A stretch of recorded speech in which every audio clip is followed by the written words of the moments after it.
చూసారా ఈ కౌ అయితే ఎలా మూవ్ అవుతుందో, అది వెళ్తూ వెళ్తూ మధ్యలో దాని ఫ్రెండ్ని కలిసి అండ్ రెండు కలిసి గ్రాస్ దగ్గరికి వెళ్ళాయి. ఇవన్నీ సిఎస్ఎస్ యానిమేషన్స్ యూజ్ చేసి చేస్తాం. Welcome to day 16 of CSS. ఇనీషియల్గా 2 కౌ పిఎన్జీ ఇమేజెస్ని అలానే గ్రాస్ ఇమేజ్ని అయితే తీసుకున్నా. ఎడిషనల్గా బ్యాక్గ్రౌండ్ ఇమేజ్ కూడా ఇచ్చా. ఇప్పుడు యానిమేషన్స్కి మనం కీ ఫ్రేమ్స్ అయితే యూజ్ చేస్తాం. అంటే ప్రతి పొజిషన్ దగ్గర మన ఆగండి వీడియోలో ముందుకెళ్లే ముందు ఒక్కసారి మన వీడియోస్ అయితే చూస్తున్నారు కానీ సబ్స్క్రైబ్ చేయట్లా. ఇంకా ఇలాంటి మరెన్నో వీడియోస్ కోసం యూట్యూబ్ లో సబ్స్క్రైబ్, ఇన్స్టాలో ఫాలో చేసేయచ్చు కదా. నా ఆబ్జెక్ట్ అనేది ఎలా మూవ్ అవ్వాలో చెప్తాం అనమాట.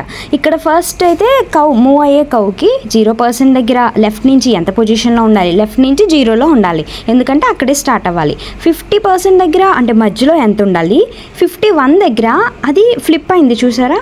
అండ్ నెక్స్ట్ 100% దగ్గర లెఫ్ట్ నుంచి 75% ఉండాలి.